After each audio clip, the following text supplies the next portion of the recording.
Welcome everybody to episode number 5 of my podcast. I've been doing these every once in a while as I have time. We have a bunch of cool people here today, talk about all the new Myth Drannor stuff.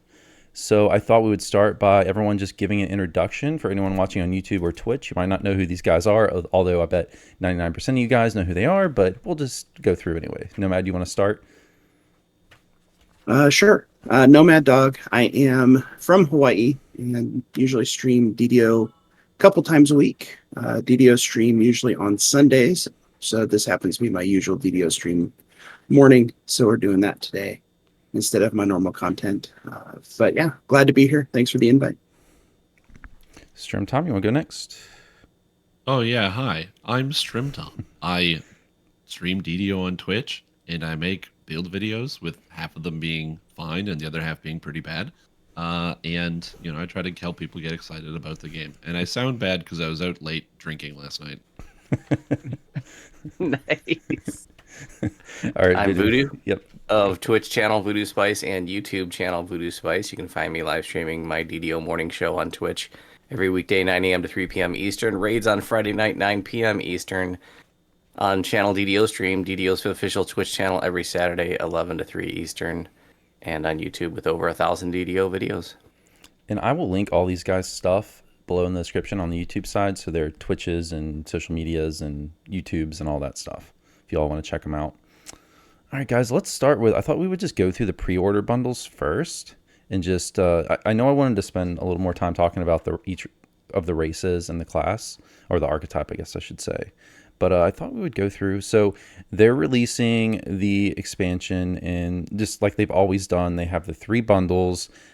Pre-orders went live this week. So anyone watching, if you pre-order now, you can play the new races. So the archetype, the 2 new races, the 2 new Eladrin races. You can get the new mounts and the new pets. Most of the stuff other than the content is out now. And then the other thing to note is the raid is going to come sometime after the content releases, which as of now, they're planning for the content to release July 31st. And then the raid probably 2 to 4 weeks-ish after that. So I'm thinking probably more like the end of August for the raid. So it's a 3-wave release schedule here, which I would rather it all release on one day just because it would be really hype and I would be willing to wait. But it's probably a lot easier for them internally to manage like 3 waves of release here. But anyways, first edition is the standard edition, which is $40, and you get the base content, and you also get the Eladrin race, the new base race. You don't get the archetype, but you get the new base race. That's pretty common, guys, that I've seen from their past few bundles. If you just want if you don't have a lot of money, you just want to jump into the content, you don't care about the other goodies, there you go. Yeah. It's pretty straightforward. I mean, they're like, here's one of the offerings right away that you get with the expansion. Here's the actual content. Go for it. I think that's pretty much is it. It's usually the race, right? Because yes, I remember with Feywild, it was Shifter, and then you got Feydark Illusionist from the Favor. Yes, and that's the other thing. We don't know what's going to be unlockable with Favor. I'm wondering if maybe the Archetype is going to be unlockable with Favor. I don't know. Maybe the race. I have no idea. Have you guys seen anything from the devs on that? Because you would think something would be unlockable, but I have no idea what. I assume it's not going to be the Iconic, but maybe the race of the Archetype. But we will have to see. I could see it being the Archetype. I was going to say one thing also about the pre-orders that should be of note is that it gives you early access to stuff, but there's nothing exclusive in the pre-orders. So like a lot of people hear pre-order and they're like, oh, it's something if you don't buy it now, you don't get it later. If you buy it now, you get to play with it now, but if you buy it later, you still get everything. Nothing's like exclusive to a pre-order.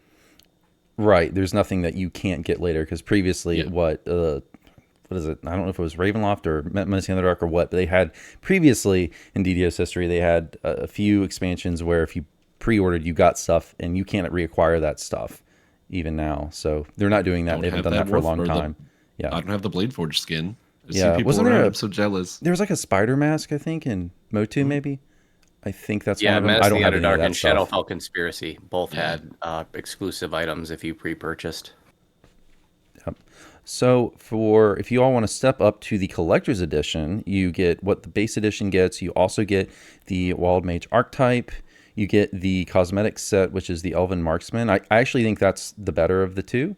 the one that's in the collector's looks bundle. great. I was wearing that one yesterday when I was playing. I think it looks really cool. One really cool aspect of that is there's a cloak.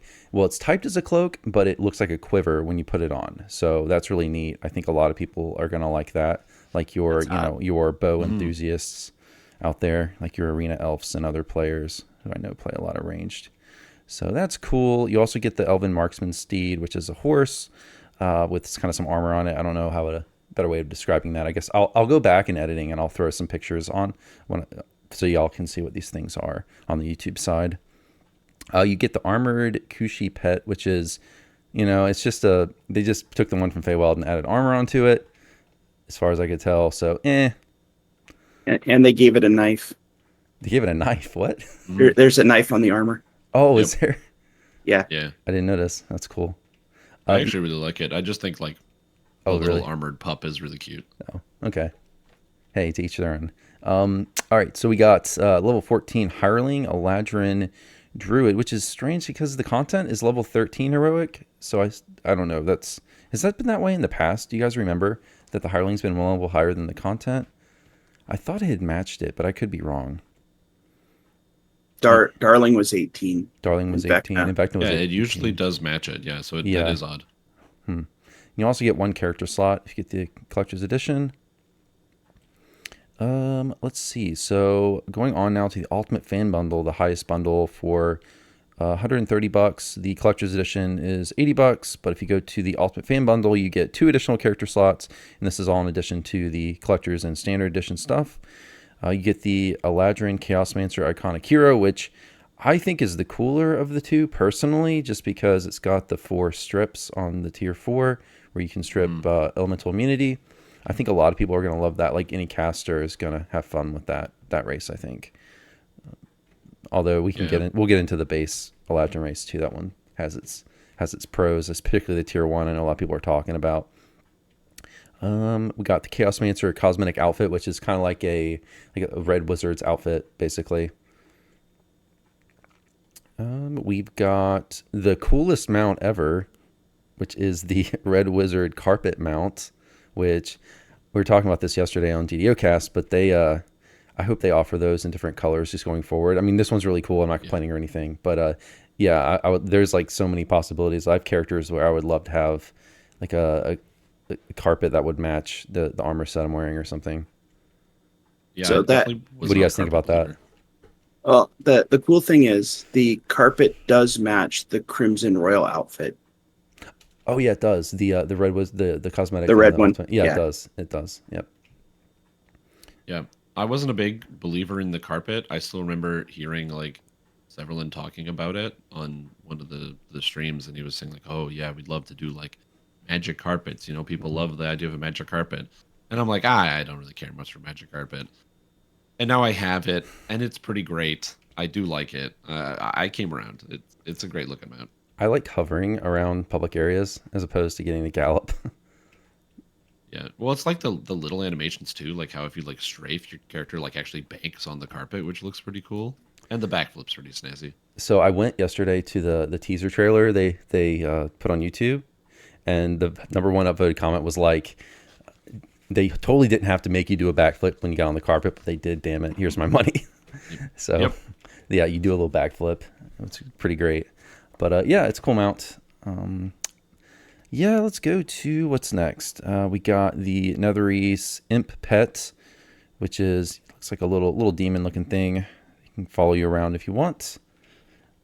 And we got the big kind of power creepy thing.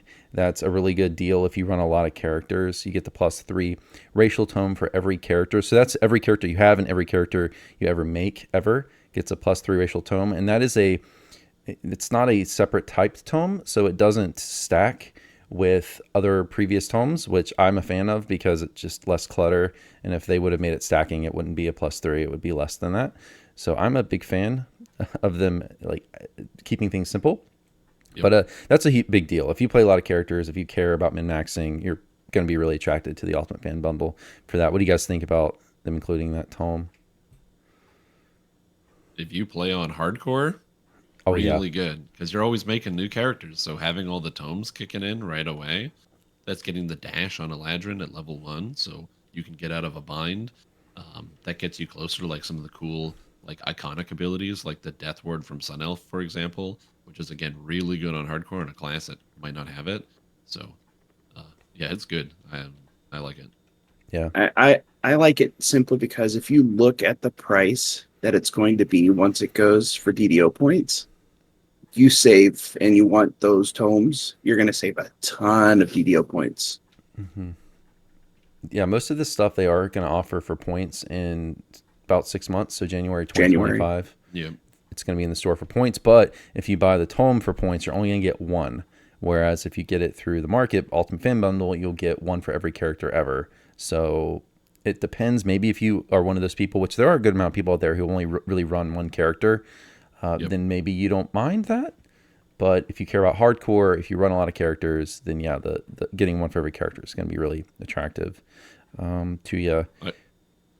I will say I'm surprised that we didn't get what I thought they were going to do was a class enhancement point, because they did make it so that capstones are now mutually exclusive when they gave us the +2 for the universal trees. So you can't take 2 capstones.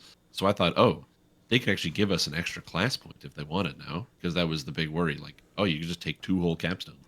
And they didn't. So, maybe in the future. But I thought they were going to do it.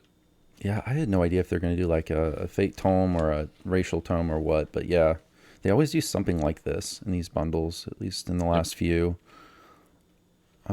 So they're also offering in this Ultimate Fan Bundle a Dimensional Hireling folder, 1 per account. Now they also offered one of these in Saltmarsh back in the day. So I haven't tried. I don't know if it's exclusive, but I don't know why you'd want 2 on the same character anyway. But you do get 2, so you can have 1 on one character, 1 on another.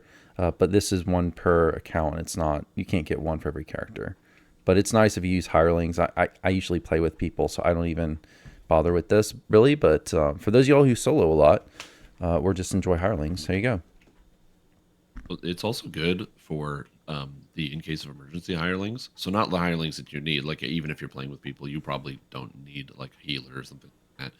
But I keep like 50 copies of Mikhail the Pious in there because he summons or he casts Dimension Door. Mm-hmm. And so it's very convenient when you're like in a quest television, like, oh, it'd be great to have D-Door. Oh, but I forgot. Oh, wait, I have it just in your pocket. Yeah, I occasionally pop Froggo just to do a trap or something too. But yeah, Mikhail Pius, a legend when it comes to hirelings, for sure. Okay, you also get some storage. So you get 20 character bank slots that these stack with everything, but you only get it on 1 character, so choose wisely. Get, let's see, 10 shared bank slots, so that'll be your whole account, every server, hardcore, whatever, because it's shared bank space. You also get the trinket that lets you auto teleport to Myth Drannor, but that is not out yet because the content's not out yet, but you will get that whenever the content launches. Also, I would add some of this stuff is free to VIP as well. So I think Eladrin, you all correct me if I'm wrong, but I think Eladrin and Wild Mage maybe are free to VIP, and I don't think the Iconic is. So if you don't want to pre-order right now and you want to play that stuff in your VIP, you don't have to. But yeah, is there anything you guys wanted to say about the bundles? Like I looked at it, it's pretty standard from what they've been doing previously. I thought maybe they would increase the price because it's been the same price for years and years now. So it's nice to see they didn't do that. But what do y'all think? Any thoughts on the bundles? Were you happy with them? Were you not happy with them? I love that they're getting more creative with the hirelings. I think the Druid hireling's a great add. It's a ranged attack, plus it's got heals. This is our first permanent healer hireling, other than Illyri, which is, she's just level 3 and no longer available. Let's make that starter bundle available again, please, SSG. It's been like 3 years. But yeah, I think for people who like to use healing hirelings, this is great. I mean, as a Warforged enjoyer myself, they do have a healing hireling in Shard. It's not for everybody. Oh, the golem thing. Good point. Yeah. Yeah. Yeah, and I tested... Go ahead. I was going to say, I do like the fact that when I originally read the FAQ, it said that you would have to pay full price if you upgraded, but then they changed it, right? So now you're only paying the difference, which nice. I like the fact that you could do that. So if you just get in at the $40 and you get the content and the Eladrin, then you say, you know what, I really want the mount and all that other stuff, you can do it, and it's just whatever the additional is, rather than having to pay whatever the full price would be. Oh Yep. yeah, for sure. Well, That's a great point because they actually, because yeah, like you said, it was they had a conflict there on the site. The FAQ said something different from the market page. So, but you can upgrade, yeah, if you want to. yep. And also, if it goes on sale, so you buy the base pack, and then like 3 years from now, on like 50, 60, 70% off, you do the upgrade then. I mean, you got to think long term, but it's not too bad.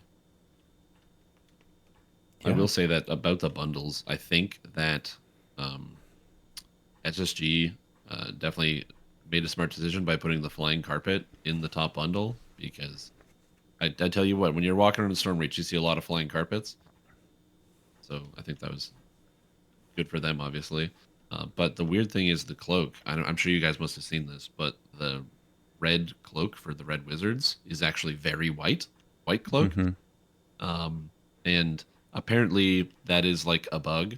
Um, so it's supposed to be a red cloak, but a bunch of people are like, please don't fix it because it does look really snazzy. It just doesn't fit with the outfit. I don't know what SSG is going to do. I hope that they like leave the white cloak and maybe give the red cloak whenever they fix whatever the problem is. Like that would make everybody happy or make it available somewhere.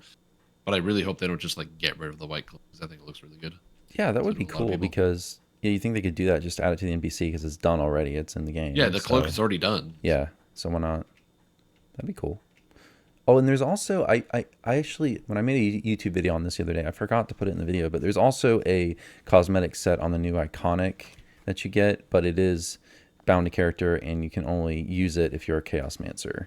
But there is a different cosmetic also on that. And it looks amazing. Yeah, I don't quite know why it's only Chaosmancer because you think it could use it on another elf or something, but maybe it doesn't match the body type that's exactly. all the iconics though. Like every Yeah, that's iconic true. has their own outfit. Yeah, that's true. But like for some like PDK, I understand why you wouldn't get that on another character. But this one, I was like, why can't just another elf use it? Anyway, it's not that big of a deal. But anyways, any last thoughts, guys, on before we dive in deeper on some of the races and archetypes and stuff? Okay, well, I thought we would go through wild magic first. So we don't know too much other than what's in the Chaosmancer and the Wild Mage archetype.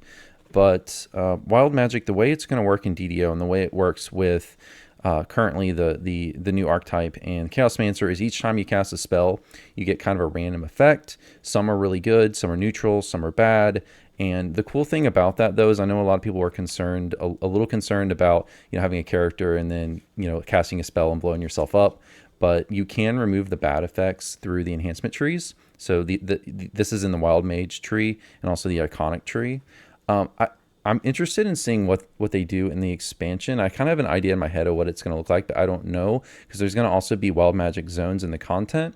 I'm kind of wondering if there's going to be just a flat room where it's all wild magic, but they did mention it's going to be avoidable in some sense. So I'm wondering if it's going to be kind of like those little chaos orbs in like Hound of Zoriat or something where it floats around the room and you can avoid them that way.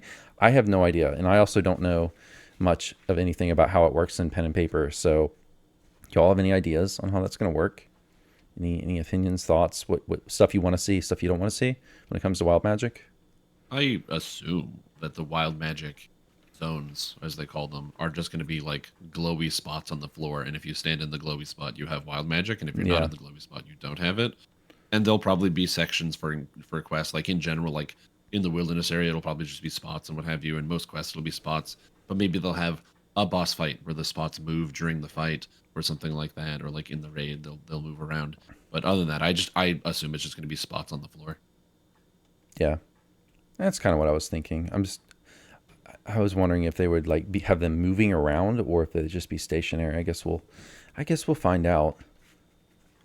Oh, one thing in the trailer they showed off there's like auroras like everywhere you could see on like the ground. Oh, I kinda assumed okay. that would, I assumed that those would be like the delineations. Okay, yeah, maybe They look really cool. Yeah, I didn't catch that. Also, okay, y'all correct me if I'm wrong, but my understanding is wild magic is inherent to the Chaosmancer as a race. So even if you got a Chaosmancer and say you used a +1, LR +1 and turn yourself into a pure wizard or something, that you would still have wild magic even if you didn't spend any points in their tree or anything. That's my understanding. Y'all correct me That's if I'm how it wrong. works. So yeah, so that's kind of interesting that it's actually tied to the race. It's not just tied to the enhancement tree. So that's neat. Anyways, So yeah, go ahead. with regards to pen and paper, the thing with wild magic is it can affect everybody, not just the caster itself. And so that is one thing that I'm glad they didn't implement in DDO is, you cast a spell and it's a bad effect and it affects everybody in the party. If that had happened and they had implemented that, I could see people saying, no wild mages in our party, um, you know, Oh yeah. griefing and other stuff like that. So I'm glad they decided not to do that. Well, the bad ones I don't believe are shared. The positive ones are though. So Yeah, that's depending worth on which noting. one you get. Yeah. Yeah. Because I Yeah, will it's say just- there is actually one bad one that is shared. It is the squirrels. When the squirrels get summoned, everyone that's nearby them gets an effect called like, squirrels, I'm distracted. And so you get 50% spell failure chance. And that applies to anyone that's next to the squirrel. one thing that's really funny, I don't know if do y'all see Cordovan's show on Friday? He mentioned there's a really funny bug right now where what's happening is in the grotto, if you're a wild mage, you can have that squirrel bad effect, and Sleemus will kill you because he tries to attack the squirrel. And they're trying to fix that right now. I thought that was hilarious. I have But, a gripe about the squirrels because if I remember correctly, that one's typed as a neutral effect, and that is not neutral. It has it's like a confusion, and it inhibits spell casting. That is not neutral. It's a bad. They changed it to bad. They did. Okay, good. Yeah, so you can block the squirrels if you don't want them. I don't know if there's a list yet on the wiki, but if not, there probably will be shortly of all the different possible effects. But yeah, just at least seemingly most of these you can through enhancements you can get rid of the bad surges at least. So that's good. I think that at least addressed most people's main concerns. But I will say about the surges, it's a rolling effect, which I don't think a lot of people realize. So you can make it so that very bads convert to bads, and that bads convert to neutrals. And if you have both of those, you can still have bad surges, because if you get a very bad, it rolls up to a bad. It doesn't then roll up to a neutral. Like it doesn't work like that. It goes one step at a time. So you're very unlikely to get a bad surge, but you can still get a bad surge if you have the. okay. I didn't realize Didn't know that. Didn't know that either. They also, I know Torque mentioned on Cordovan stream that they made some exceptions, like the Warlock. I don't think the Warlock aura will proc surges because they didn't want people fishing. Is that The correct? aura does proc surges. It does. It only proc surges if you're in combat. Oh, but yeah, the that's right, aura in will proc combat. surges. Yeah. Right. Okay. Yeah. Thanks for the correction. Yeah. So if you're out of combat, it doesn't, because they didn't want. I think the issue was they didn't want people to fish for good surges. Yeah. Out of Same combat. thing with the regular Eldritch Blast. It only works in combat because they didn't want people to fish for. Yep. Gotcha. Okay. Cool. Well, let's dive in now, I guess, to the Wild Mage archetype.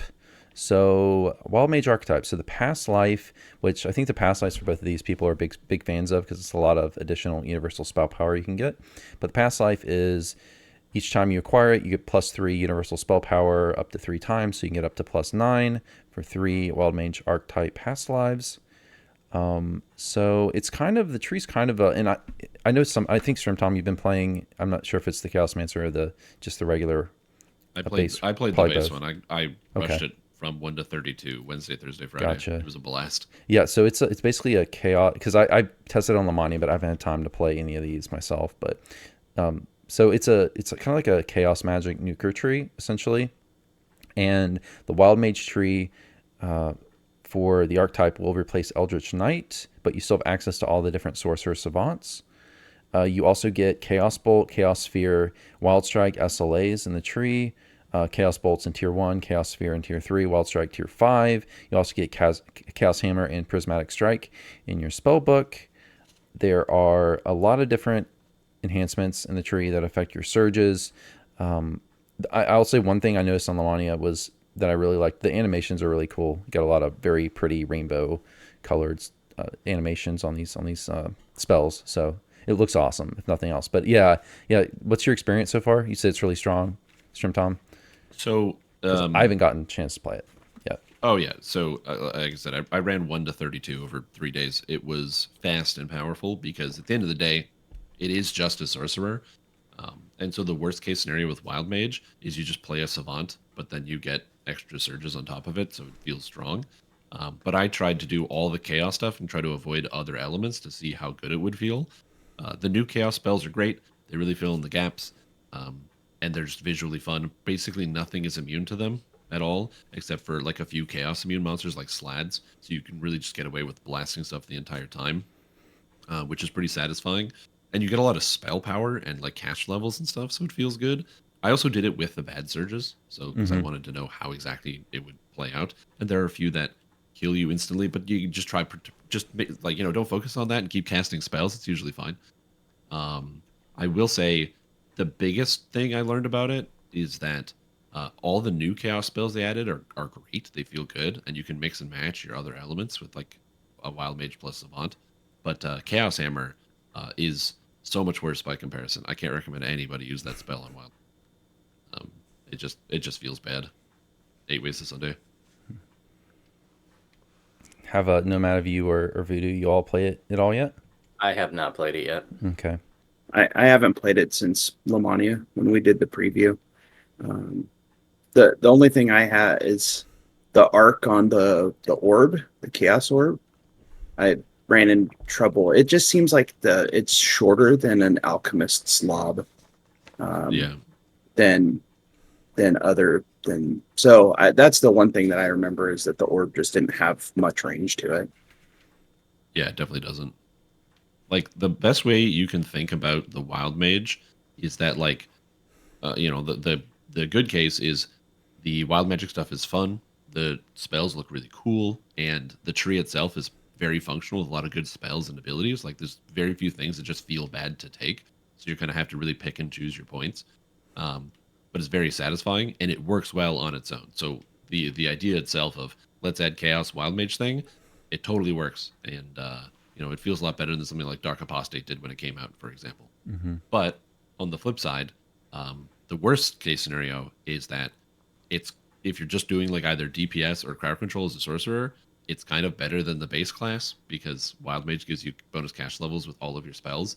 You just play a Savant and get the elemental form, and then get some more caster levels. So it's I always wanted to play Fire Sorcerer with an extra 4 max caster levels, so I'm excited to try that. Oh, that's cool. I didn't realize that. Did you how did you spend your points? Were you just like basically all Wild Mage tree? Did you like dip into other trees at all? Because they just have the Savant trees, and then So I did. I ended up with 43 points in Wild Mage and 31 in Fire Savant. Because I did fire as like a secondary. Because as cool as the chaos spells are, like Meteor Swarm and Delayed Blast Fireball are really good. So you kind of just slot those in anyway. Or if you're playing Cold, Autolukes and Cone of Cold, or Chain Lightning if you're Lightning, whatever the appropriate spells are, they're very powerful. Was there any one Savant that was more attractive than another to fill any weaknesses that it might have? No, or is it just kind of like whatever you like? I think it's whatever you like the most. I think the only bad option is Earth, just because there's very few acid spells. The ones that exist are kind of lackluster. But if you go fire, air, or ice, whichever one you think is cool, I think is like the right answer. That's pretty much how I would recommend it. Is like go Capstone Wild Mage for the cool chaos stuff, and then take at least the 5th core of Savant Tree. You'll be zooming in no time. Cool. Well, any other thoughts you guys have on Archetype before we go into the races?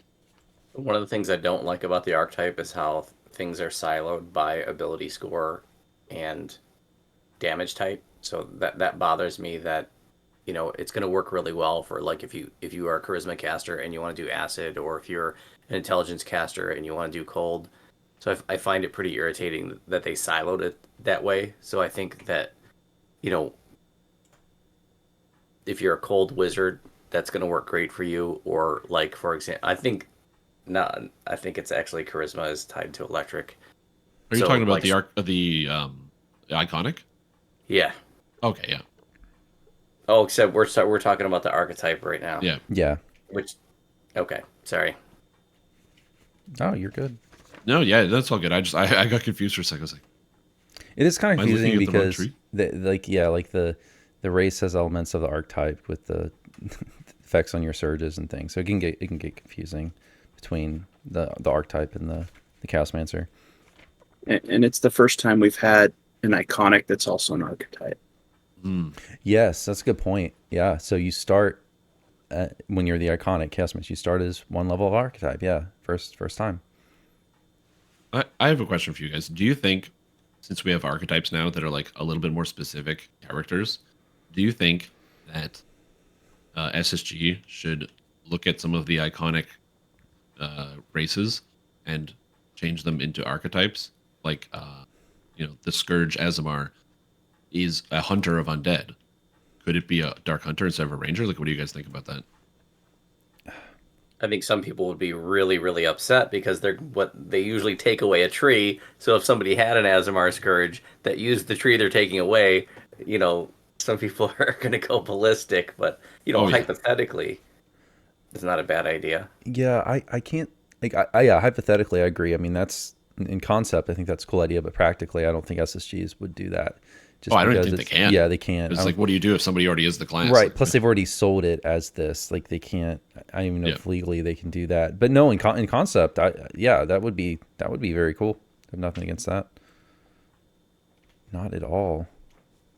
I'm trying to think of other iconics where it would really make sense for them to be a different. Be an archetype. Even maybe not for the existing ones. It's just we're going to get more in the future for sure. Because I'm like, oh man, what if a purple Dragonite was a Dragon Lord? That just fits together so well, Yeah.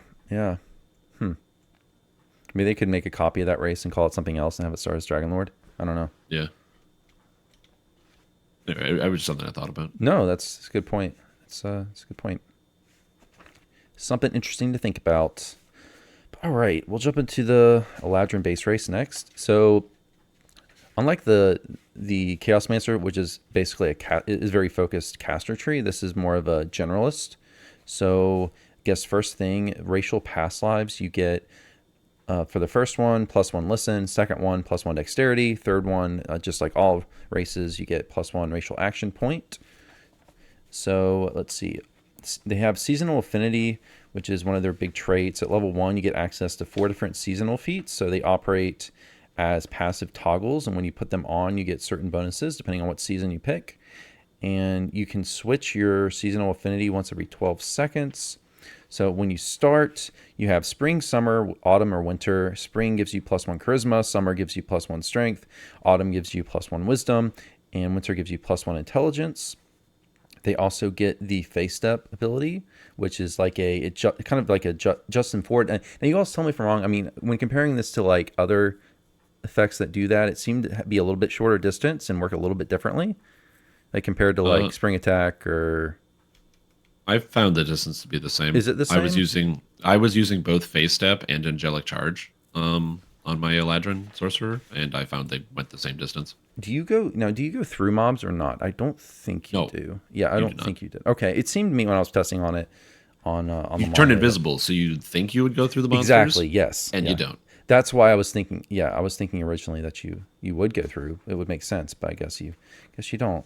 But it seemed a little bit shorter to me on Lamania, but maybe I need to go back and play with it more. Voodoo, do you want to chime in for something? I saw your mouth move. Oh, no, I'm good. But when it comes to the regular race, I maybe have been a little bit too critical about how siloed things are, because I've realized now that you basically just want to be in whatever season you want the stats for, and then you're going to have to spend a couple extra points in the enhancement tree to get the bonuses from the other season, because some of the bonuses you have to have the season active for, like the ability scores and the saves, but some of them, like the attack bonus, for example, you don't. You get that as a passive effect. So, for the people who, want, this ability score with this other, bonus, that's great. But if it doesn't line up perfectly for you, I mean, you're going to have to spend like 2, maybe 3 extra points in another, which, sucks to spend those extra points, but at least with the regular Eladrin, you can get, pretty much the things that you want by spending a couple extra points. Yep. It's not as forced siloed as the iconic version, I think. Yeah, I agree. The heroic one is a lot more flexible because there's just where the stuff is more general. Like if you hit people with weapons, all of the directions are good. And like, yeah, maybe you're missing out on like one stat point, but one stat point is not going to make or break anything, especially considering you can already take different stats in the cores anyway. So I think it's all, and you don't even need to be, if you want one of the spells, like if you want displacement, you don't have to be in winter to cast it. You just got to go up the winter line to get it. And you're getting something good along the way. So I thought you had to be wait, yeah, in the I was going to say, I think you have to be in winter, don't you? For the iconic, you have to be in it. For the heroic, you do not. Oh, okay. The heroic, Really? you can be in whatever. Yeah, the heroic spells are not tied to it because they're just SLAs, but the iconic spells are tied to it because it's like you're casting like spring itself is coming out versus just like having vigor. Wow. Is that intended or is that a bug? That's a big difference. Because No, that's it's intended. That's, really? Okay. Yeah, because they're not like a special specific like again if you get vigor from spring, that's not like a new like spring. It's just because you have an affinity for it, you get it. So you can get all four if you want. Well, cool. Yeah. Well, more flexibility then. Yeah. But as these guys were mentioning, for anyone listening, you get for your face step, depending on your season, you get different abilities. So there's I know the autumn one people are really talking a lot about, but with spring if you pick spring, you get a temporary 20% bonus to dodge, plus 1% per 2 character levels for 10 seconds. Summer, you get plus 3 bonus to weapon damage, plus 1 per 5 character levels for 10 seconds. And autumn is the big one that I've really seen people clamoring over, which is plus 3 bonus to sneak attack die, and that is sneak attack die, not just sneak attack damage. So plus 3 bonus to sneak attack die, plus 1 per 5 character levels for 10 seconds. And then winter is plus 3 bonus to tactics DC, plus 1 for each 5 character levels for 10 seconds. So what do you guys think about this? This seems to be the big thing people are really, especially the sneak attack die, people are really, really clamoring over. It's a lot of damage. It is a lot. It's a lot of So, damage. Let me ask, because I wanted to see what you thought, what you guys who play melee is, because I was looking at it and I'm like, all right, that's a ton of sneak attack die, right? It's a lot of damage, but you have to position your character with face step, so it's not like an action boost. It might, if you're in combat and you want to use it, you need to make sure you use it properly so that you get your character positioned to where you want to be right after you activate it, so you don't waste any of those precious 10 seconds. You only get up to 5 max charges per rest, so that's only 50 seconds of uptime, and it only lasts 10 seconds for each use. So with that said, really great burst DPS, but man, that's really limited. And practically in parties, like when you're playing R1's leveling, nobody uses Rush Shrine, so you're going to get 50 seconds per quest, basically. So what do you think? So, a few things that need to be kind of like noted as a part of that.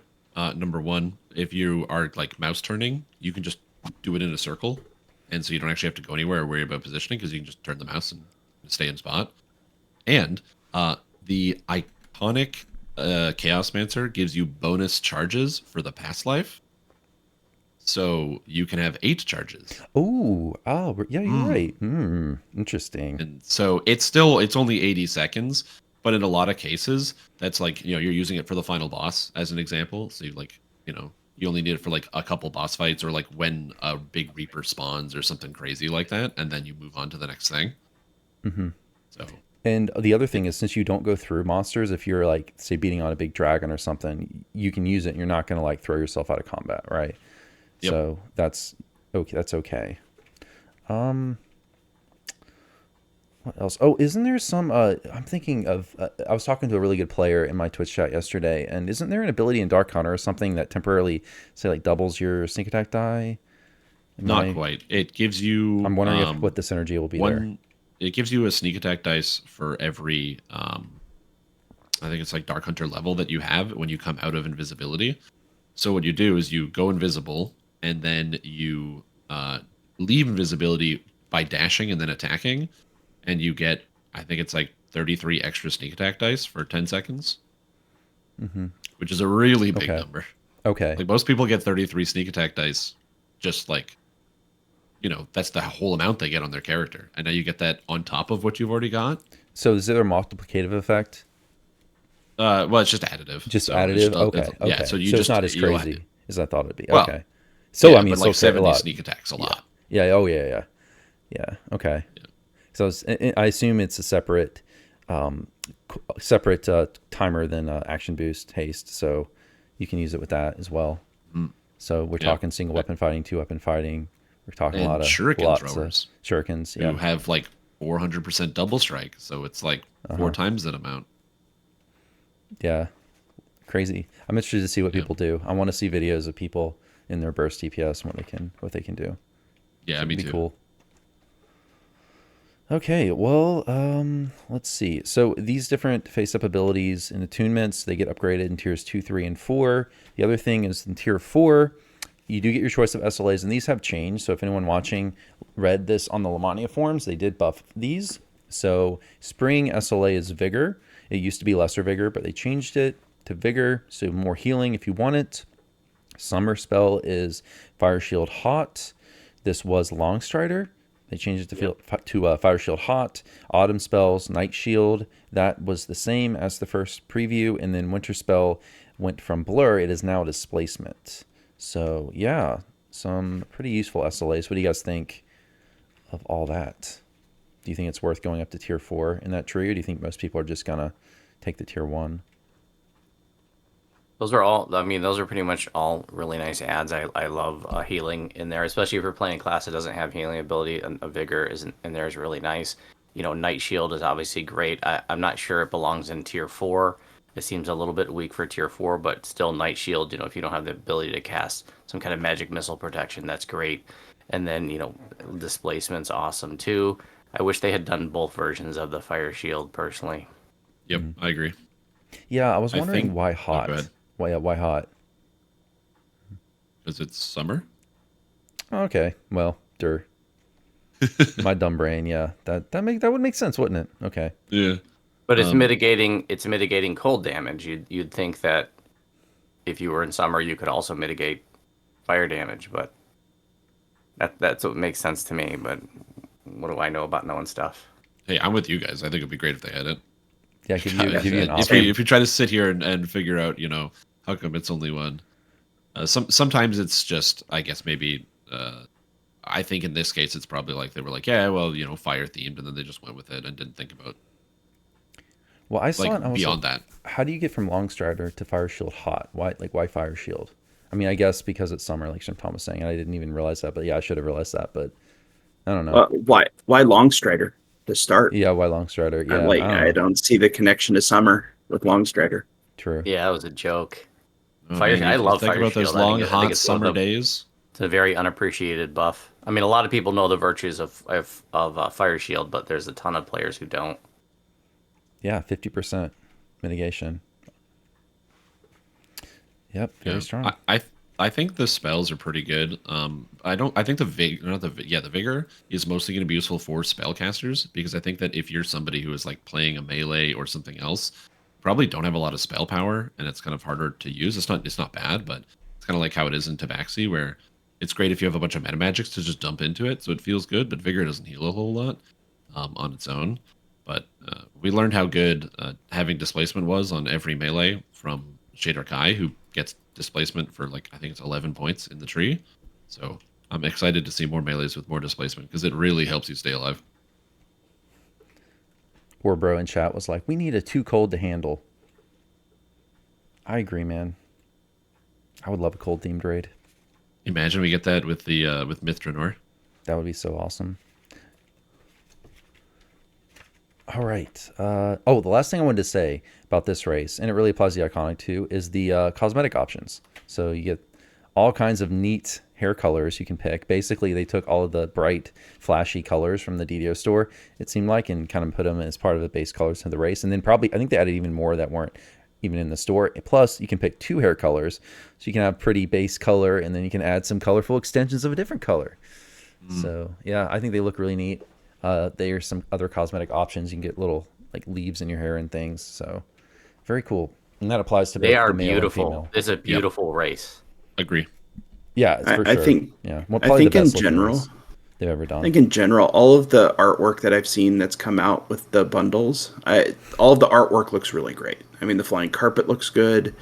The cloak looks good. The races look really good. So I think in general, the art department has done a great job. So I'm hoping that continues over into the quest design and everything else. There is one thing I don't like about Eladrin, And this is the first time ever that when a new race came out that I didn't like the dance. I Yeah. love looking at the new dances, and it's, when I think of elf, I think graceful. These are not graceful. Well, We have like an interpretive dance and then a drunken version of an interpretive dance. It's not working for me. That's what I was calling it, man. The drunk, like a drunk dance. I don't know what that one was. It looks like that she's stumbling over. I don't know. well, there's currently a bug in the game where if you play a female Eladrin, their bottom half doesn't animate, so they look like Right. one of those like inflate like tube They like the tube things totally outside of a do car look like dealership. one of Just those the arms. things. Yeah, Dude, and that's what I was saying awesome. on I kinda love Lamania it. when we were previewing Yeah. it. Is exactly what I said. It looks like one of those inflatable things at a car dealership. I said the same thing. Yeah. That's so funny. I didn't know that it was yeah, bugged. it's I really- thought that was intended. That's hilarious. No, well, the whole bottom half doesn't move at all, so I'm pretty sure it's a bug. I don't think they would do that, but it's so funny because you'll just see people lining up outside, like waiting for a raid. And there's people doing this. Yeah, it's like man. they're stuck in quicksand and they're flailing their arms, saying, Yep. "Help! Help!" I kind of hope that this is a sign because they mentioned it in passing that they want to do like an avatar revamp, and I know a lot of people are very attached to the way their characters look, and they don't want to have their characters like change. So if you have your human character looking the way it's been for a long time and the certain face shapes you like, I can totally understand wanting to preserve that for sure. But like these new hairstyles, they look great. Being able to do two tones on your hair is really cool, and a lot of the just features. I hope this might at some point be like leading us towards a avatar update for some of the more PlayStation 2-esque looking characters. Mm-hmm. Well, Seven mentioned before a couple, like PDK is probably the one that I think probably, even though I don't mind how they look, I think they probably need a revamp more than any other race, I would say.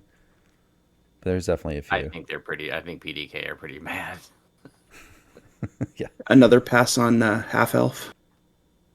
I think half elves look great. I love Yeah, I the think new they half look elves. good. Oh I yeah, think they look good now. yeah.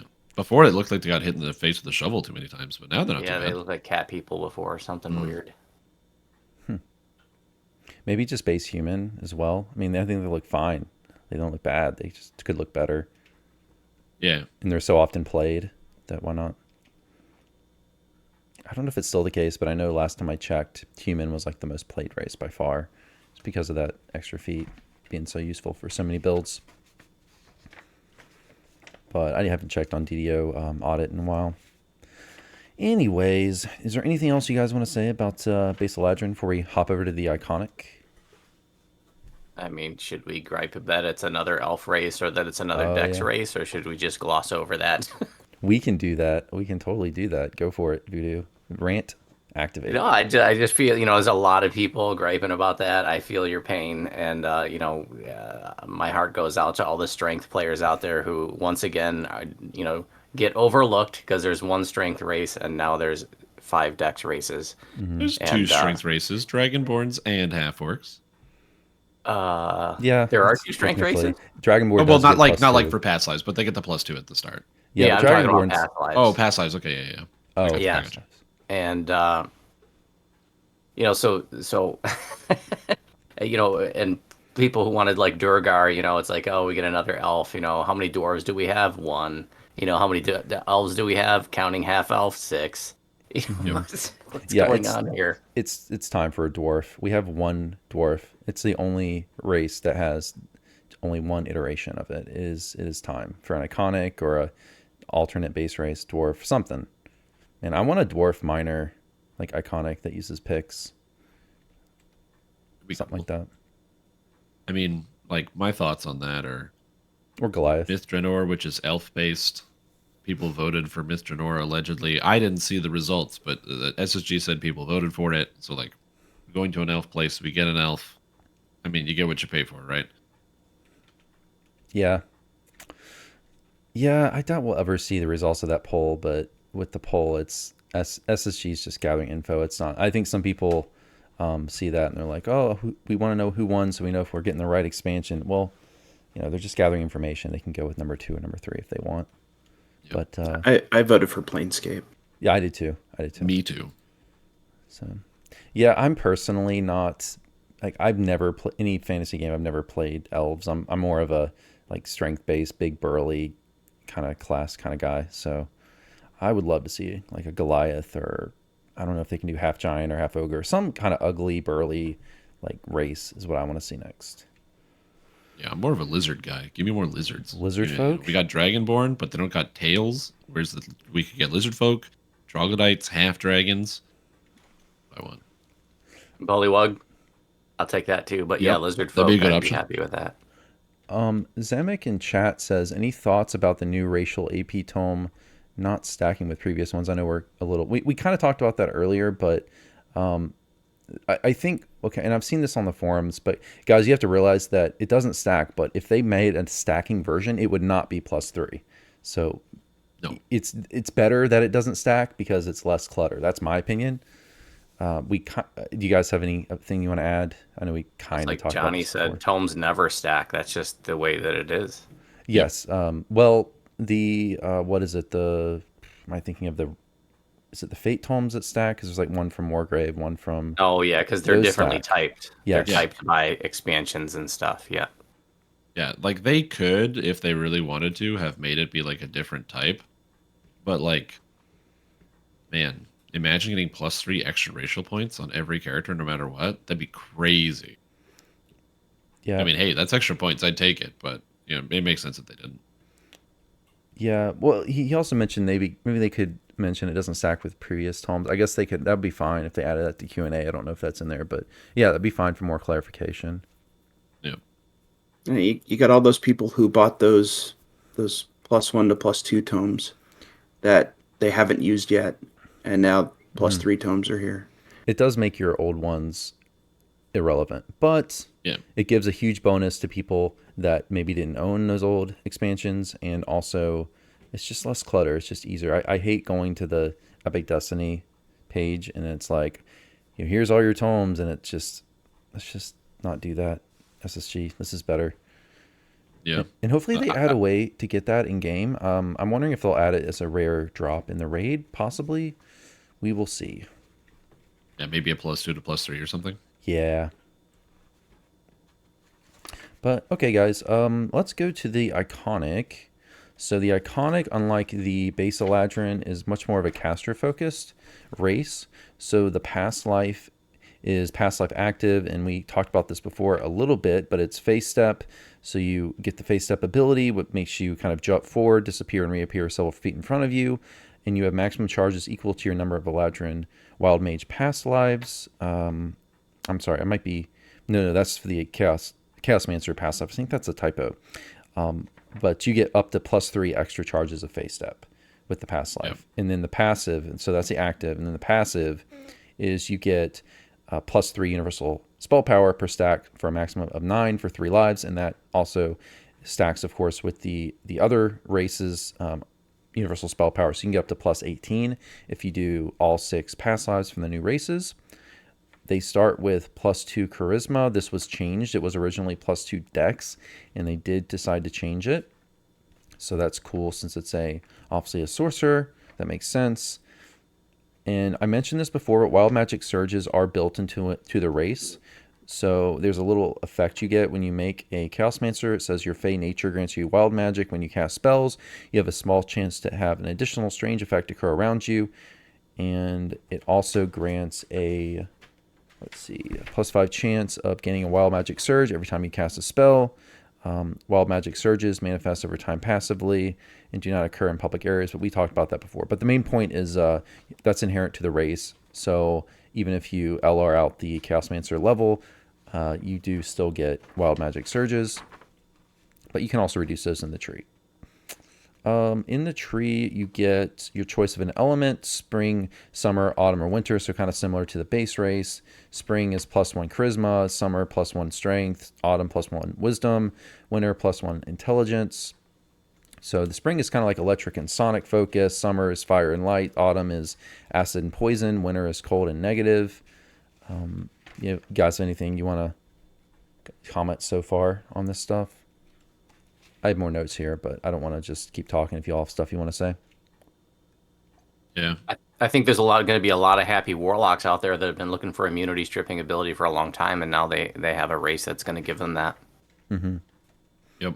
I have personally always wanted to play Cold Warlock, but I always find it hard to justify because it's like Well, I got to deal with the fact that there's a lot of cold immunes and you can't get around that. Now you can. Cool. Yeah, so the tier 2 and 3 in the tree have different upgrades based on your season. Tier 2 is basically spell powers of different types based on your season. Tier 3 is a meta magic improvement and a stat bonus. And all tiers also give you the ability to reduce bad magic surges. And then tier 4, this is the big one that Voodu was talking about, but it's your choice of either electric, fire, acid, or cold strip. So what that means for anyone who doesn't know is you use that and it will make the monster, even if it's immune, it will make them vulnerable to that type of magic for a short period of time. So as silly as it seems, you can use fire strip on a fire elemental and then kill it with fire magic, for example. So that's just, or a devil or whatever. So any immunities you can get, you can bypass. So that's really strong. There's a lot of flexibility because there are some, this exists in game like with Tiefling and the Sorcerer Savants and such, but this is the first time I can remember where you get, I think it's the only one where you get your choice of whatever strip you want, basically, in the same tree. So Tiefling stripping is really popular, but I do want to give props to this new Iconic because the duration of the stripping is a lot longer. The Tiefling is like 3 seconds, which is ridiculous. That needs to be lengthened. And this is what is like 12 or 15 seconds or something like that. Yeah, it's not too bad if you're like playing a wizard or something where you can cast your own Scorch. But like on the Tiefling, it's a 10-second cooldown with a 5-second duration. Versus here, where it's a 10-second cooldown with a 15-second duration. Like it's so much better. It's an AoE stripper too. Yeah, It's not and a they're all single different. target stripper. They're unique as well. Each one has a totally different form factor and how it works. awesome. Did you guys like cast them or test them out? I did. Not enough to but give you not an opinion enough. on it. Yeah, not enough. The coolest one is the spring one because it's like a lightning storm and like a bolt comes down. It's a cool new animation. They did a good job with it. Yeah, the animations are really neat. So I was gonna say with the strips, what I know you mentioned Strimtom Cold Stork. What other like races and classes and builds do you guys think would really benefit from having their choice of strip there in tier 4? Warlocks big time. Cold wizards because they got the cold siloed with intelligence, and then your storm singers because I believe they have charisma siloed with electric. Yep. But you know, there's a lot of classes that already have immunity stripping ability, so that's why I'm mentioning those. Yeah, I think it's going to be like less of a big deal than people think about. Like the obvious big ones, I think are Warlock and Singer. But outside of that, you know, the big three, your Druids, your Sorcerers, and your Alchemists, they already bypass anyway. With the Wizard revamp for Archmage, you can just throw all the spells at the same time. So, and it's not even that expensive to have all the spell powers because you get some, and the universal crit, it applies to everything. So, and then the ones that wish they could, I mean, your clerics and your favorite soul will really love fire stripping for like Firestorm and stuff. But I feel like a lot of classes already have access to it so much. It's good, but I don't think it's gonna like it's outside of like Warlocks. I don't think it's really gonna have a big impact for a lot of characters. Okay. What about Voodu? What about Druid casters? Is there any potential there? Like, are you I mean, tracking druids this can as a player? already strip fire and cold immunities through Okay. the Mantle of the Icy Soul and Anger of the Noonday Sun. And then I can't remember if Blightcaster can strip acid immunity. It's been a while since I played Blightcaster. Blightcaster can and Okay. and poison. Oh, I didn't So- even realize they could strip. I don't already. think Druid, you know, this. I don't know that it makes a lot of, you know, the immunity stripping anyways isn't that exciting for a Druid, if you Okay. ask me. Yeah, I didn't realize Druids had that already. It's also a little frustrating for me that they really tied the elemental damage with certain stats because, you know, I might want to, you know, be in the winter season to benefit from all the extra cold spell power, but I want to be a wisdom caster, and it's like wisdom is tied to a different season, and so, I mean, you're going to lose some Yeah. spell power, but I mean, it's not a huge deal, but it is frustrating. Yeah. The weird one I think is fire because it's strength, which makes sense because it's like parity with the base. Like base Eladrin gets fires or like summer is strength. And there's kind of something to that with the combination of like fire based effects being strength based, or like fire elementals being really strong, like having high strength stats and stuff. So I can kind of see it, but yeah, strength isn't great for spellcasters usually. Yeah, and the other thing is, what stat would you use for that fourth one, right? Because wisdom, Yep. int, and charisma are typical casting stats. Yep. Constitution, because even casters can benefit from being more defensive, but not too many casters are going to benefit from strength, especially since the EK tree isn't part of this. Yep. Very true. I will say something kind of exciting is artificers are pretty bad spellcasters, but they can strip lightning immunity with their rune arms, and they do mostly lightning, force, and fire damage. So you could play as a Eladrin Chaosmancer artificer and strip fire immunity as well, which kind of lets you get all your damage through, which is kind of neat. Probably not good, but I'll probably try it. Zamek says, can it be good for racial completionists to get immunity stripping quicker during a leveling process? Would you get it? I would have to look at the trees and see what the point requirements are to get to the various strips, but maybe that's possible. Do you get access to it sooner, to the racial tree? Well, if you have 17 racial points, it's free. Oh, yeah. That's Or true. 18 Is it now, so, I are they guess, up is to that in the much? game. I thought it was like 15. I've never done racial No, it's tree. 16 was- 18 now. it's If you 18 now, maxed yeah. out. That's so many points. Yeah, you just that take means the whole you tree. can get something in tier 4 that requires 2 action points, which you couldn't get right away up until now. Yep. I've never. This is why I thought it was weird. I was like, oh, they're not going to add another racial point. We have so many. They'll get a different tome, and no. Oh, you're right, because it's up to 15 from past lives and then the 3 from the tome. Yeah, Wow. I thought we were going to get a universal because of that. Yep.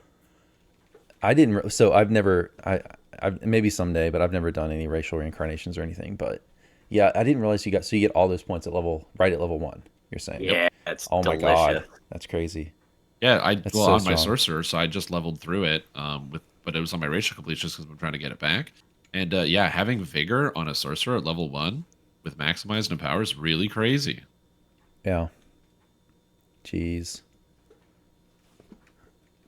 Well, is there anything else you guys want to say on the iconic? And you guys in Twitch chat, feel free to type your questions or things you want us to talk about, because that's about the end of the notes I had written down. So if you guys have questions or anything, like, is there anything about just the pre-orders or the race or anything else that you guys want to add? Strimtom or Voodu or Nomad?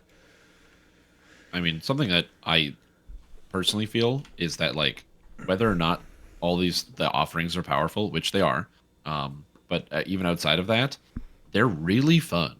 Wild Mage is super fun to play. Eladrin's got a lot of variety, and it like looks really cool.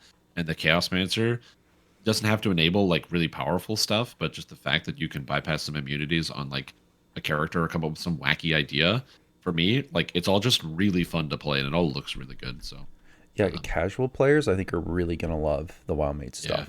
It's when I saw it, I'm like, oh my god, the RNG and stuff. This is totally for casual players. I mean, not to say it's not really good from a min-max perspective as well, but I think it really appeals to people who like that randomness, like the cool looking, more modern animations. Yeah, just Great flavor add. yeah, great for what now? It's a great flavor add. Oh, flavor Wild add, yes. Mages. Yes. yeah, because you can turn off the bad surges. Man, it's so fun when sometimes you walk into a room and then all of a sudden, oops, I turned to stone for 10 seconds, and you're panicking trying to figure out what to do. I don't know. It's not like obviously a good thing that happens, but it's really entertaining.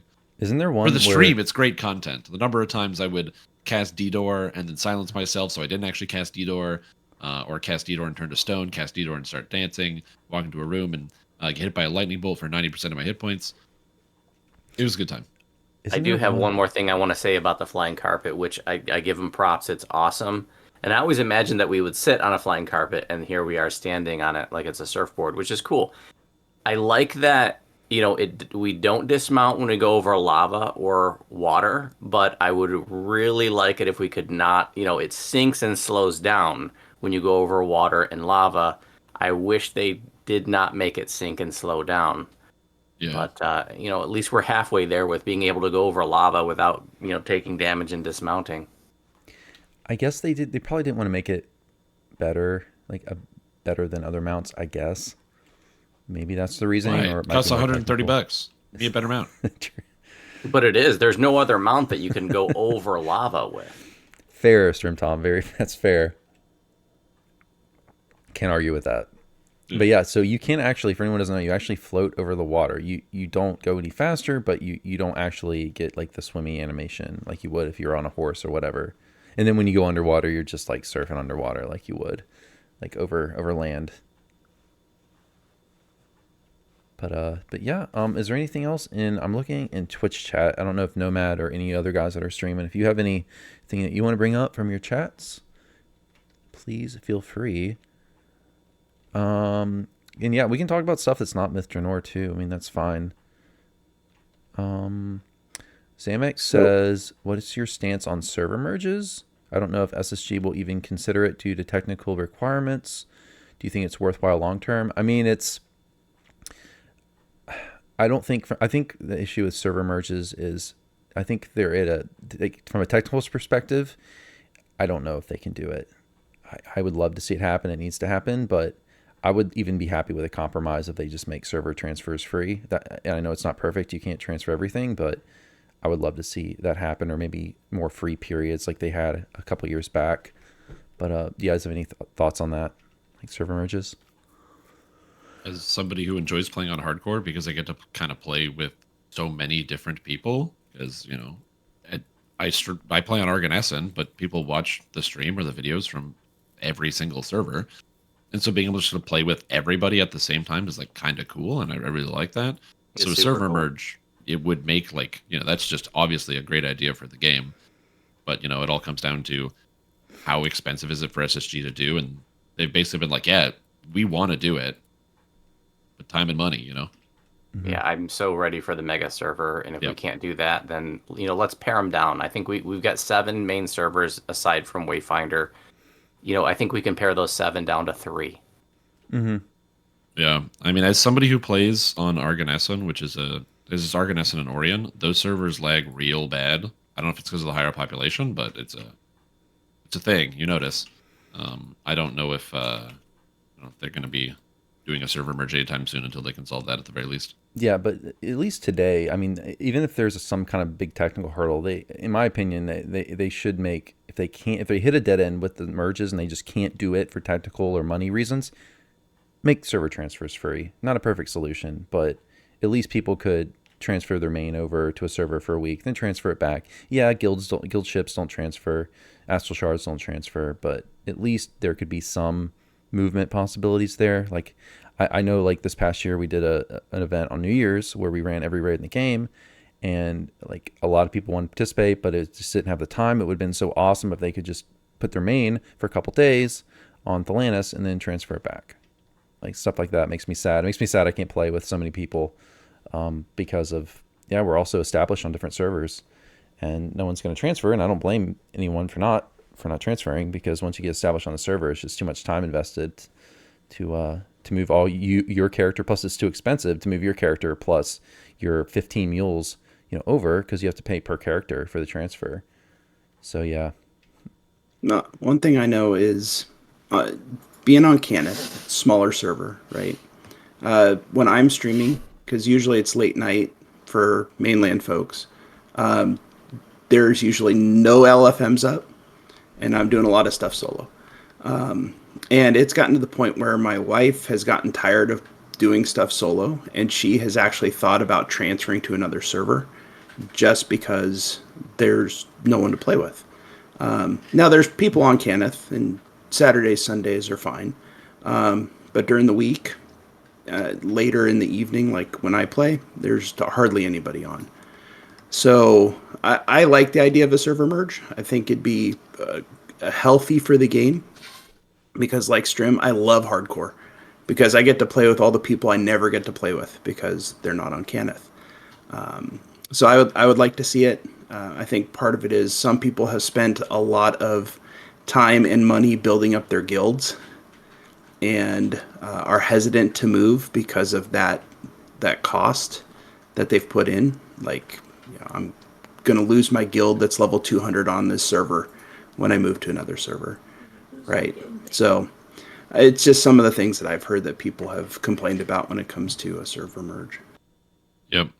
And I think another thing, probably, I'm going to be honest, is likely the biggest reason, is that people are willing to server merge, and it's like, what, 3,500 DDO points?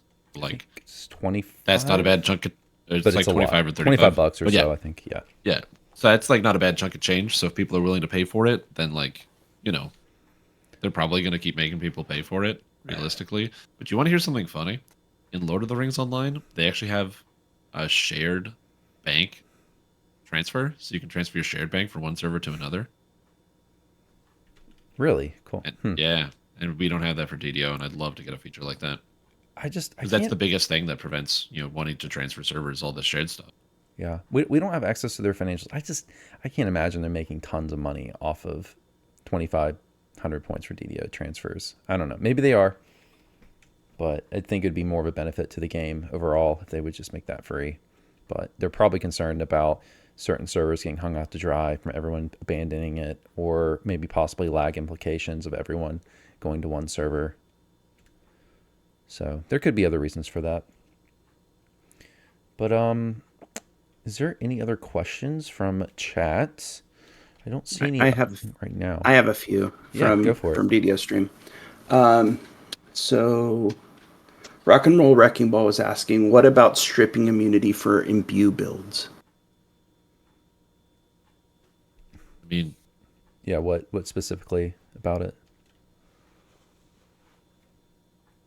I guess you could use the Chaosmancer for that if you wanted, but the better alternative, like, as you could do that. You could go tier 4 if you wanted, play like an Artificer with like the lightning imbue, but then you get the stripping from Chaosmancer if you really wanted to, or something like that, because of the range on the spells. But I feel like if you're somebody who's playing like a physical character, Dragonlord's really good for that. It does the same elements, but and poison, and you can just do that with Sunder, which is pretty straightforward. True. Yeah. I can't imagine a lot of people will do that. Yeah, it seems like it wouldn't be worth the investment with the new races classes to get just for the strip for your imbue die. But yeah, Dragonlord is definitely the way to go for that, on a melee at least, I would say. Yeah. Yeah, they were saying niche imbue builds that will get significantly better. I'd love to hear about them, but I can't think of it. Yeah, off I the mean, top of my head. because Dragonlord is already has the strip, so I can't think of any specific like melee build that would be better off going for the strip in the newer trees versus going with Dragonlord. I mean, Dragonlord is so strong right now. Yeah, it's great. Another question from Frailing Slyhand was, is the Eladrin considered a race for purposes of completion, or is it like Wood Elf? I think it's its own race. It's its own race. Yeah. Yep. So you're going to lose. And I did see, it looks like they have not yet taken away racial completionists, but Yeah, they didn't that turn it off should yet. happen, I would think, when the content drops on the 31st. So you probably have, if you want to not lose it temporarily, you got what, like a month or so to do your... Well, it was the same thing when we got to Baxi. They like forgot to turn it off, so like the first patch that came afterwards, it was gone. Mm-hmm. I have a feeling they're doing that on purpose to give people some time to get it back if they want to get it back right away, which is like Nimbin and I prioritize our racials so we can make sure we retain that. Well, and this is pre-order. Like, it's not official. I mean, it's in the game, but it's still technically in the pre-order phase. So to me, it would make more sense to not take that away until the expansion officially launches, since the new races are a part of the new expansion. So I would expect it to happen July 31st when the expansion launches, and I think that's planned by SSG. Just speculating though. Mystic Dragon Little Mama was wondering, has anyone tested the chance of bad surge happening in a raid? And if so, how was the effects? So I can kind of speak to this because I spent a lot of time getting a lot of bad surges. So basically, the odds seem to be somewhere weighted around. You have like a 40% chance to get a neutral surge, then a 20% chance to get a good surge, a 20% chance to get a bad surge, and then a 10% for a very good and a very bad. That's kind of what it seems like that. So, that you're mostly going to get towards the middle, and then the edges of the spectrum are like much, much less likely. And you can fortunately turn it off to basically like nullify most of them. There is a luck bonus you get from using the action boost, an effect in the tier 5, or for being the Chaosmancer. They actually get a luck bonus, which you can track to see how much it is. And I was casting spells a lot of times with a 30 luck bonus in the sheet, and I didn't have any noticeable difference. So I don't know if that's working or not. It's hard to say because it's also RNG. Maybe it's, for like 10 seconds, it's hard to tell whether your surges are going to be that much better or worse. But I can say that if you don't turn them off, you will see bad surges fairly frequently. It just depends on if they're like going to really hamper your character that much, because some of the bad surges like don't matter, or you can get immunity to them. Like if you have petrification immunity, then being turned to stone doesn't affect.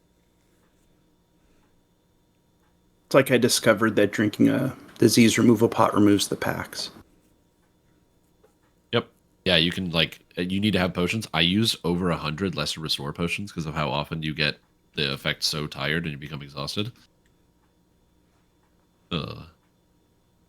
You need a lot. You need the potions. Remove curse, remove disease, lesser restore. They'll all come in handy. Pretty much the only one you can't super stop is there's one where you get your own personal rain cloud, which is really cool because like this rain effect goes above your head, it starts raining, it looks great, and then a lightning bolt hits you for like 80% of your health. So that one was a surprise the first time that happened. It's reducible because it's like electric damage, but I don't know like how reducible it is in terms of like it seemed like no matter what, even as I got more levels, it kept doing a higher percentage. So I think it does like a percentage of your hit points. So that's 80% like of your health gone. Yeah, for the bad surge. that's what it was doing to me. But that was on Reaper mode, so like R1.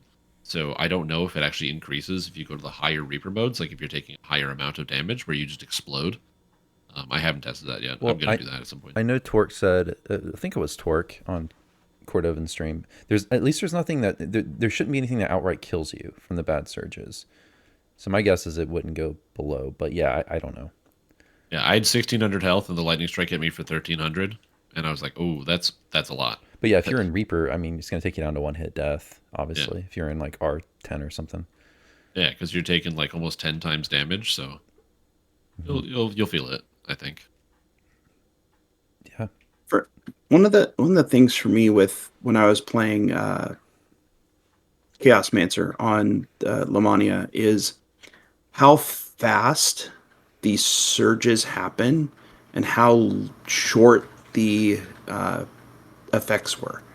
Yeah. Because it was so short that I didn't even know what happened. Mm-hmm. Like I get the little icon in the upper part of my screen and I try to mouse over it to see what the effect is because I'm wondering what just happened.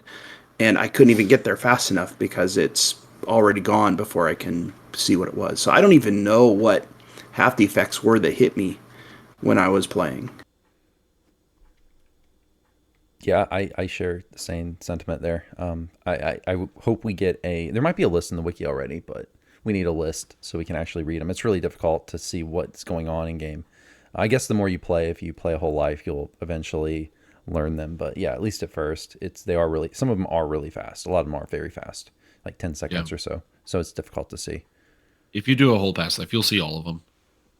There wasn't any that at least as far as I know, I saw all of them.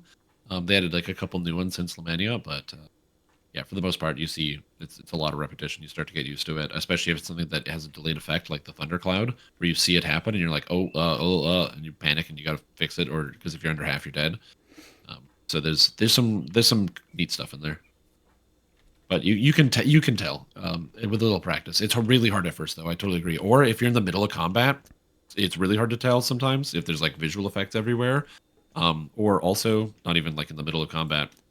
One of the effects makes it so that I think they have like a 10-second internal cooldown, so you can't get surges too often.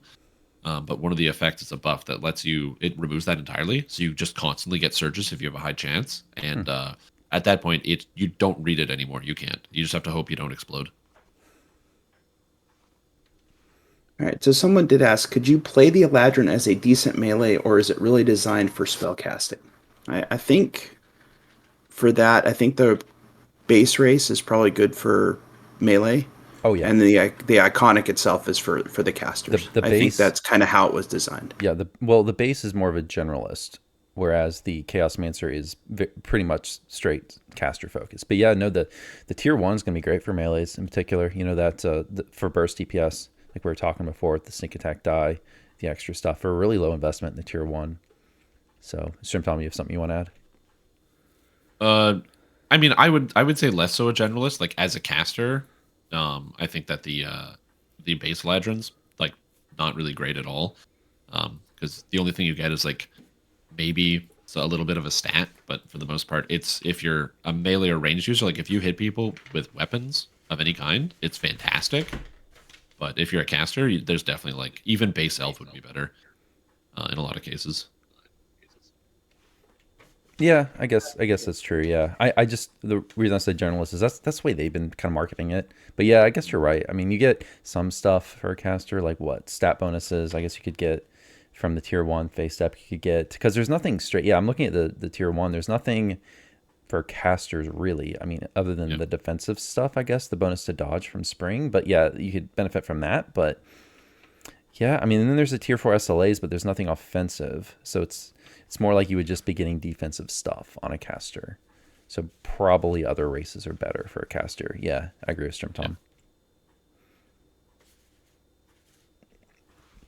Was there any other? Yeah.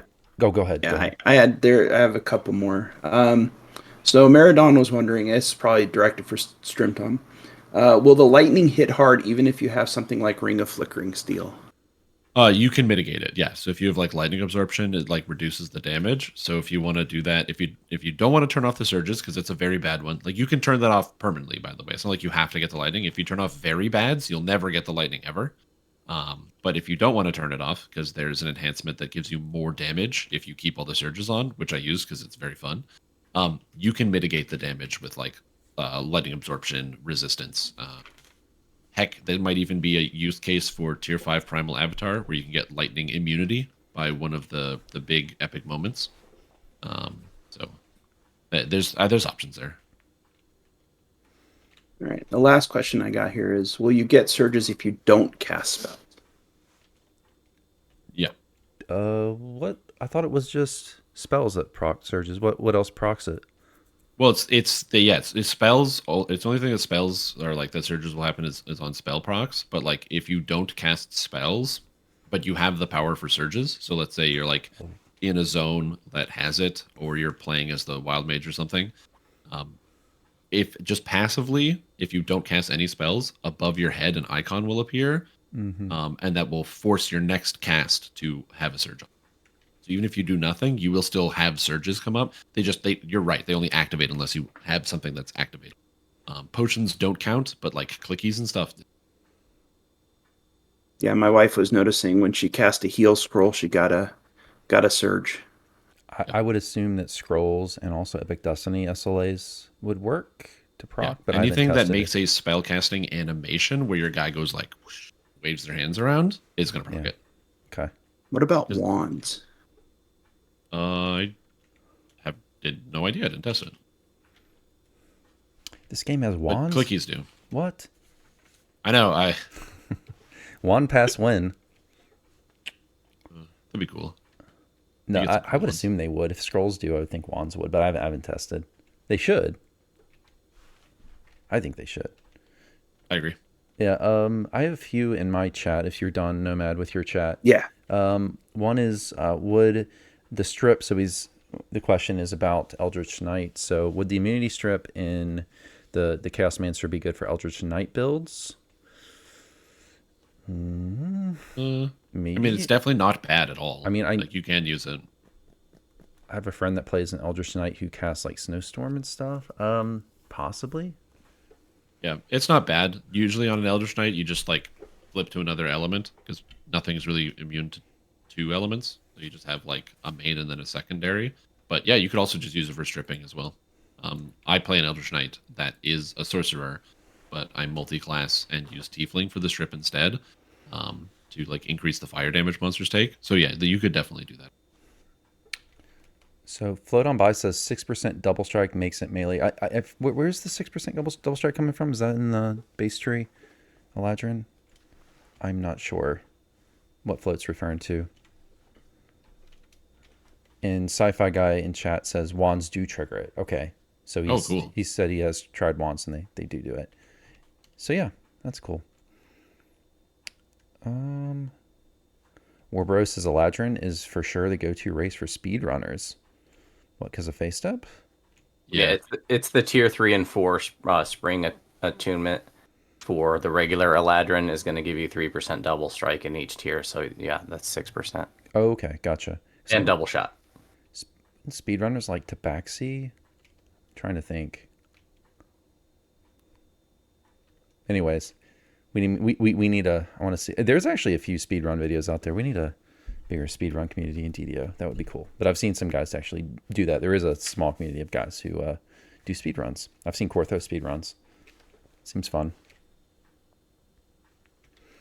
I think that's all the questions I had. Is there anything else from anybody or any other thoughts you guys had? I guess we don't have any other questions. I guess we can go ahead and end things.